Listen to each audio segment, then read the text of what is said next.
नमस्कार, बहुत स्वागत है आप सबका। मैं पुनीत पाठक और आप देख रहे हैं 24 की चौसर। बहुत स्वागत है आपका प्रदेश के उपचुनाव को लेकर के हमारी खास सीरीज में। तारीख तो अभी तक नहीं आई, लेकिन चुनावी माहौल पूरी तरह से गरमाया हुआ है। पुराने वीडियोस, नए वीडियोस, आरोप प्रत्यारोप, ट्वीट के ऊपर वार, ये सब इशारा करते हैं कि अभी पास में चुनाव है और अभी इस तरह की सीरीज, इस तरह की श्रृंखलाएं जारी रहेंगी जहां एक दूसरे के ऊपर जमकर आरोप लगेंगे। एक एक सीट पर दरअसल गणित है क्या? एक मुद्दा है दल बदल का, एक मुद्दा है धोखे का, लेकिन इसके अलावा हर सीट का हाल क्या है? 24 की चौसर में आज हम एक ऐसी सीट का हाल आपको बताएंगे और वो है शिवपुरी जिले के पोहरी विधानसभा सीट।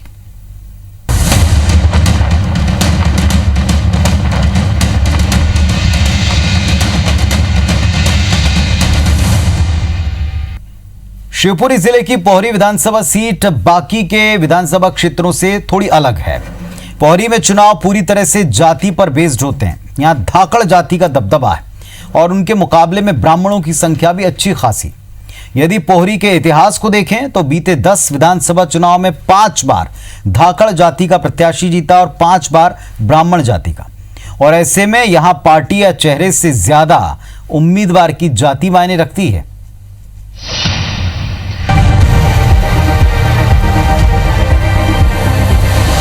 पोहरी विधानसभा ग्वालियर चंबल संभाग में आती है, जो कि सिंधिया राजवंश का गढ़ माना जाता है।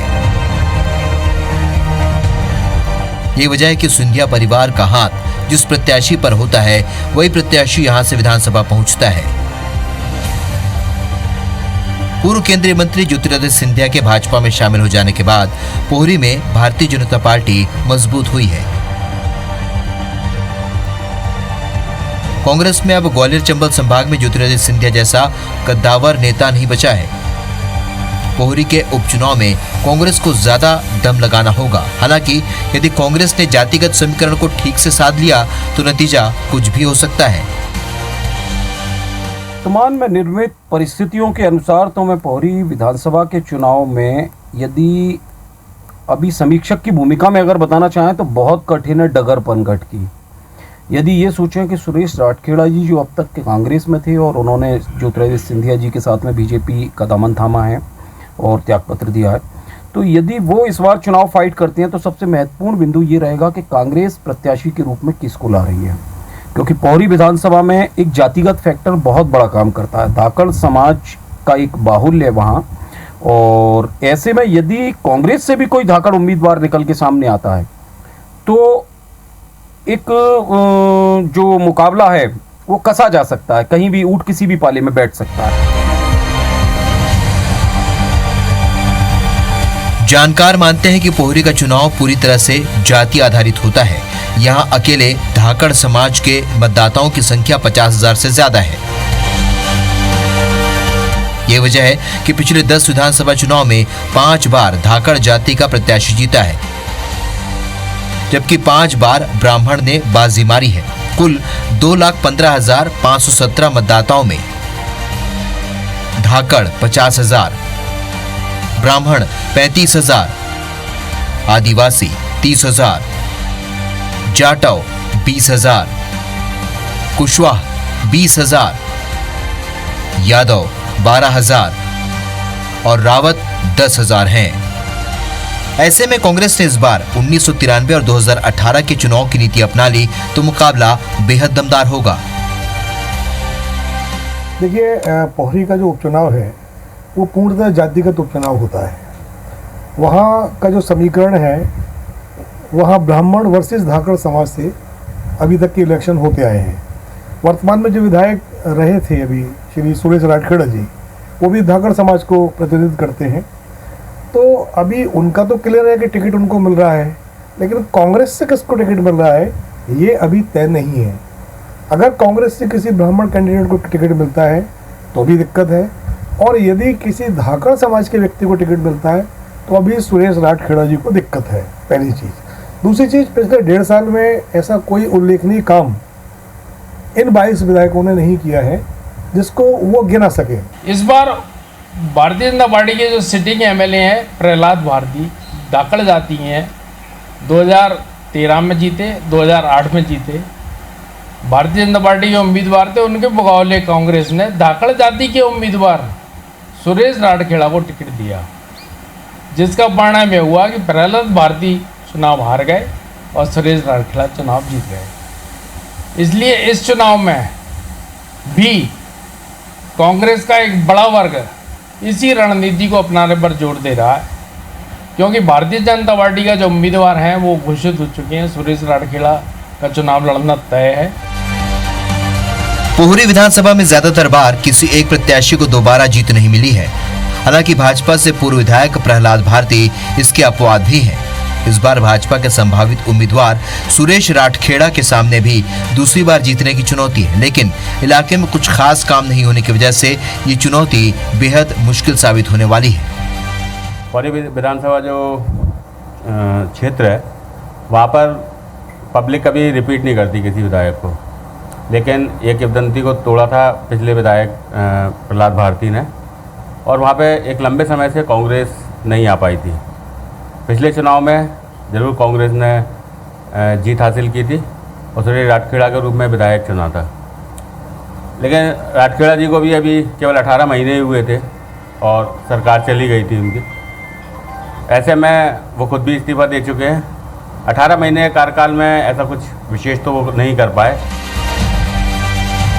सिंधिया परिवार के दबदबे वाली पोहरी सीट को साधने के लिए कांग्रेस पार्टी के पास एक ही हथियार है, सही उम्मीदवार को टिकट। विकास की राह में पिछड़े पोहरी ने तो हर पार्टी और अलग अलग उम्मीदवार को मौका दिया, लेकिन यहाँ के लोग अब तक धोखा ही खा रहे हैं। वीरेंद्र राठौर, IBC 24, पोहरी।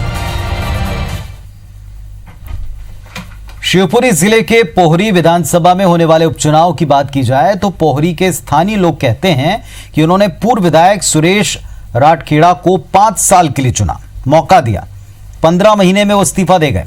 इस तरह पूर्व विधायक ने जनता के साथ में धोखा किया। वहीं उनके द्वारा जो कुछ भी वायदे किए गए उनमें से कोई पूरा नहीं हुआ। पूर्व विधायक ने केवल अपने रिश्तेदार और नजदीकियों के काम करवाए और इसके अलावा जनता की सुध नहीं ली। क्षेत्र में विकास कार्यों को लेकर के लोगों में काफी गुस्सा है।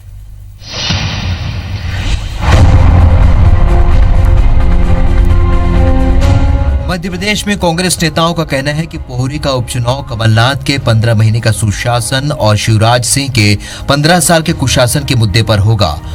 कांग्रेस को इस बात की भी उम्मीद है कि पोहरी पर दोबारा चुनाव का बोझ लादने और लोगों का वोट लेकर पार्टी बदलना भी यहां किसी भी जातिगत समीकरण से आगे जाकर एक बड़ा मुद्दा होगा। पोहरी के आम जनमानस ने शिवराज सिंह जी का 15-14 साल का कुशासन देख लिया।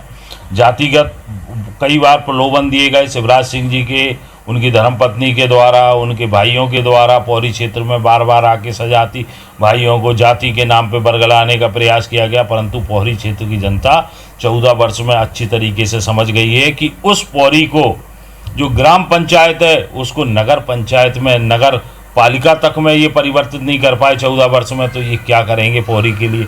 आज पोहरी का आदिवासी, मुझे लगता है कि इस अंचल की अगर सबसे पिछड़ी तहसीलों में गिना जाएगा तो पोहरी पहले या दूसरे नंबर पर पोहरी का नाम होगा। तो पोहरी क्षेत्र का आम जनमानस बहुत समझदार है और वो 15 वर्ष वर्सेज 15 माह के कमलनाथ जी के सुशासन के साथ वोट करेगा। दूसरी तरफ बीजेपी उपचुनाव के लिए कमलनाथ सरकार के उन वादों को मुद्दा बना रही है जिसे वो समय से पूरा नहीं कर पाई।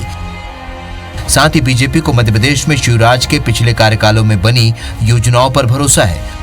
हालांकि प्रत्याशी को लेकर कोई भी अभी मुंह खोलने को तैयार नहीं है।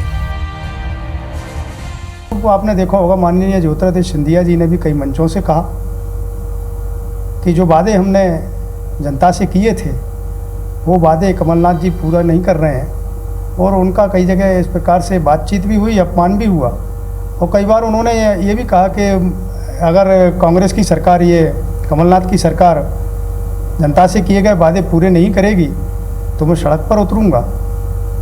तो कमलनाथ जी ने भी कहा कि आप सड़क पर उतर जाए, और परिणाम ये हुआ कि उनकी सरकार गिर गई। नहीं, ऐसा नहीं है कि आपने जो कहा कि संभावित उम्मीदवार, जब तक उम्मीदवार घोषित नहीं हो जाते हैं तब तक भारतीय जनता पार्टी के उम्मीदवार के बारे में हम कैसे कह सकते हैं। लेकिन जब उम्मीदवार घोषित हो जाएंगे उसके बाद भारतीय जनता पार्टी अपने विकास कार्यों को लेकर जनता के बीच में जाएगी। पोहरी के स्थानीय निवासियों का कहना है कि पूर्व विधायक सुरेश राठखेड़ा, जो कि कांग्रेस छोड़कर बीजेपी में आ गए हैं, उन्होंने क्षेत्र में काम नहीं किया है।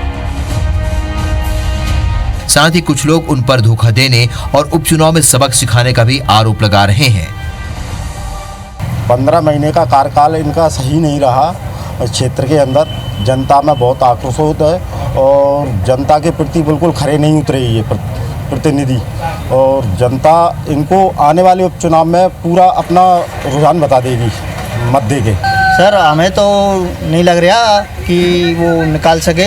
हम तो केवल कांग्रेस को जानते हैं और कांग्रेस के लिए दिल से शुक्रिया अदा करते रहे हैं और करते रहेंगे। खेत से लेकर सड़क तक मुद्दे बहुत हैं, मुश्किलें बहुत हैं। सियासी उठापटक के बीच पोहरी की जनता भी सब देख समझ रही है। समय आने पर फैसला भी करेगी। वीरेंद्र राठौर, IBC 24, पोहरी। तो आपने लोगों को सुन लिया। उनका साफ तौर पर मानना है कि ना तो क्षेत्र में विकास हुआ, और अगर उपेक्षा की वजह से आपने पार्टी छोड़ी तो फिर जनता के साथ में 5 साल के लिए किया गया वायदा भी अधूरा रहा। अब किस तरह से हम आप पर भरोसा करें। पोहरी विधानसभा उपचुनाव के लिए बीजेपी कांग्रेस दोनों में अंदरूनी रूप से जो सियासत है वो भरपूर है और इस समय तेज भी है। कांग्रेस के सामने अपनी सीट को बचाने की चुनौती है। कांग्रेस के पिछले उम्मीदवार को अपने पाले में ला चुकी बीजेपी ये सीट कांग्रेस से छीनने की फिराक में है। जातिगत समीकरणों के लिहाज से भी ये इलाका अहम है और जातिगत समीकरणों को साधना इस समय कांग्रेस पार्टी के लिए ज्यादा बड़ी चुनौती है। आपको एक रिपोर्ट के साथ में छोड़े जाते हैं। कुल मिलाकर पोहरी की जनता का आशीर्वाद किसे मिलेगा, उसके पहले जरूरी है कि पार्टी किसे चेहरा बनाएगी। देखिए।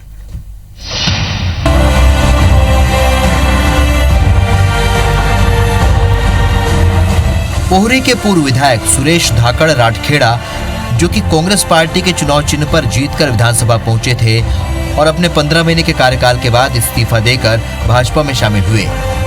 पूर्व विधायक सुरेश राठखेड़ा का कहना है कि तत्कालीन मुख्यमंत्री कमलनाथ उनकी सुनते नहीं थे और उनके द्वारा ले जाए गए विकास कार्यों को स्वीकृति नहीं देते थे। ये वजह है कि उन्हें इस्तीफा देना पड़ा। अब भाजपा में आ गए हैं और शिवराज सिंह चौहान के सीएम बनने के बाद कई विकास कार्यों को स्वीकृति भी मिल गई है, जिसका असर धरातल पर बहुत ही जल्द दिखने लगेगा। कांग्रेस इसलिए छोड़ी थी हम लोगों ने कि 14 महीने का हमारा कार्यकाल हो गया था।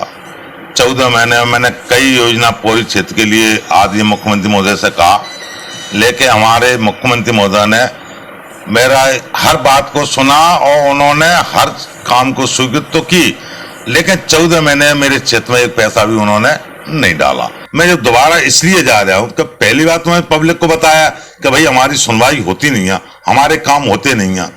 मैं आपको आदमी 1 महीने के काम बताऊंगा। 300 करोड़ रुपए के काम इस महीने स्वीकृत कर दिए सरकार ने। 220 करोड़ की योजना जो सगला डैम की थी तत्काल स्वीकृत, टेंडर लग गया और जिस दिन मुख्यमंत्री और श्रीमंत महाराज साहब और लोकप्रिय मुख्यमंत्री आएंगे उस दिन उसका भूमि पूजन होगा और तत्काल उस काम को चालू किया जाएगा। वहीं कांग्रेस से 2 बार के पूर्व विधायक हरि वल्लभ शुक्ला और पूर्व कार्यकारी जिलाध्यक्ष लक्ष्मी नारायण धाकड़ के बीच टिकट के लिए मुकाबला माना जा रहा है। पोहरी विधानसभा ग्वालियर लोकसभा क्षेत्र के अंतर्गत आता है। सिंधिया के जाने के बाद अब यहां कांग्रेस पूर्व मुख्यमंत्री कमलनाथ और दिग्विजय सिंह के सहारे अपनी नैया पार लगाने में लगी है। कांग्रेस नेताओं का दावा है कि जिस तरह से सिंधिया ने 22 विधायकों का इस्तीफा दिलाकर लोकतंत्र का मजाक उड़ाया, उससे क्षेत्र की जनता अपमानित महसूस कर रही है। इन्हीं मुद्दों को लेकर वो चुनाव में भी जाएंगे। रणनीति तो कभी डिस्क्लोज की नहीं जाती है चुनाव की, लेकिन जो मुद्दे हैं वो मुद्दे रहेंगे कि सिंधिया जी ने जिस तरह से पार्टी के साथ गद्दारी करके और इन चुने हुए निर्वाचित विधायकों से इस्तीफे दिलवा करके जो लोकतंत्र के साथ मजाक किया, क्षेत्र की जनता के साथ जो विश्वासघात किया, वो सबसे बड़े मुद्दे लेके हम जाएंगे। पोहरी विधानसभा से कांग्रेस के ही एक और दावेदार पूर्व जिलाध्यक्ष लक्ष्मी नारायण धाकड़ अपनी पार्टी की जीत का दावा कर रहे हैं। उनके मुताबिक भले ही ज्योतिरादित्य सिंधिया और मुख्यमंत्री शिवराज सिंह चौहान एक हो गए हों, लेकिन कांग्रेस किसानों के शोषण के विरुद्ध आवाज बनकर क्षेत्र में जाएगी और फिर से पार्टी का परचम लहराएगा। मैंने पार्टी से टिकट मांगा है और मैं अपनी उम्मीदवारी की दावेदारी कर रहा हूं और अगले आगामी जो चुनाव है उसमें रणनीति हमारी पौड़ी के विकास पर रहेगी। पौड़ी का अभी तक आज़ादी के बाद कोई विकास नहीं हुआ है, हम बहुत पिछड़े हैं और सबसे बड़ी पौड़ी में जो कमी है वो किसानों की है। वहाँ सिंचाई के कोई साधन नहीं है, इसलिए छोटी छोटी सिंचाई योजनाओं के लिए हम पूरा संघर्ष करेंगे और जो शोषण होता है प्रशासनिक तौर पर उसके लिए हम लड़ाई लड़ेंगे। यहाँ बीजेपी से कैबिनेट मंत्री नरेंद्र सिंह तोमर और पूर्व कैबिनेट मंत्री एवं शिवपुरी विधायक यशोधरा राजे सिंधिया की महत्वपूर्ण भूमिका रहती है। ज्योतिरादित्य अब तक बीजेपी के कांच के रूप में कांग्रेस के पास थे, लेकिन अब ज्योतिरादित्य सिंधिया के बीजेपी में आ जाने से भाजपा बहुत मजबूती से उभर कर आई है। वहीं कांग्रेस में अब ग्वालियर चंबल संभाग में ऐसा कोई नेता नहीं बचा जो पोहरी विधानसभा पर सीधी पकड़ रखता हो। वीरेंद्र राठौर, IBC 24, पोहरी।